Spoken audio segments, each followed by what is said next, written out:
আসসালামু আলাইকুম। আমরা ডিএস বা সিএস খতিয়ান নামে যে খতিয়ানটাকে চিনি, আপনি কি জানেন সন্দ্বীপ উপজেলায় সে সিএস বা ডিএস খতিয়ানের জন্মটা কোন সালে হয়েছে? না জানলে জেনে নিন। সন্দ্বীপ উপজেলায় সিএস বা ডিএস খতিয়ানটা 1890 সালে ফাইনাল হয়েছে।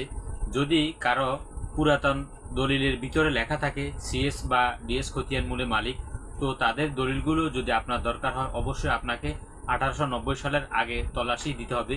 এক্ষেত্রে দাগ দিয়ে তল্লাশি দেওয়া যায় না। যখন সিএস বা ডিএস এর রেকর্ডটা শুরু হয়েছে তখন দলিলগুলো বালামে এন্ট্রি হওয়ার সময় তারা দাগ দিয়ে সূচিটা করে নেয়। এটা তখন এই নিয়মটাই ছিল।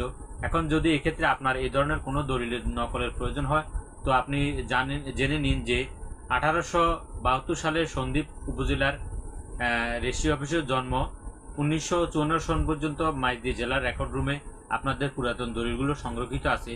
যদি এই ক্ষেত্রে কারো পুরাতন দলিলের নকলের প্রয়োজন হয় তো আপনি নোয়াখালী জেলার প্রাণকেন্দ্র মাইজদি শহরে আপনাদের এই রেজিস্ট্রি অফিসের সামনে আসলে আপনি যে কারো মাধ্যমে আপনি সহায়তার মাধ্যমে আপনার পুরাতন দলিলগুলো নকল সংরক্ষণ করতে পারেন, অথবা আপনি চাইলে আপনার বাড়িতে বসেও কিন্তু আপনি নকলগুলো খুব ইজিলি সংরক্ষণ করতে পারেন। এই ক্ষেত্রে আমার স্ক্রিনে নাম্বার দেওয়া আছে। আমি মোহাম্মদ মহিউদ্দিন, জেলা রেজিস্ট্রার কার্যালয়ে একজন তল্লাশকারক, দীর্ঘদিন যাবৎ এখানে কাজ করতেছি। যদি আপনাদের কারো দলিলের সম্বন্ধে কোনো কিছু জানার থাকে বা মাইজদি জেলা রেজিস্ট্রার কার্যালয় থেকে কোনো দলিল আপনি ঘরে বসে পেতে চান তো আমার সাথে যোগাযোগ করেন। ইনশাল্লাহ আপনার দলিলগুলো আপনি মাইজদি শহরে না এসেও আমার মাধ্যমে আপনি সংরক্ষণ করতে পারেন।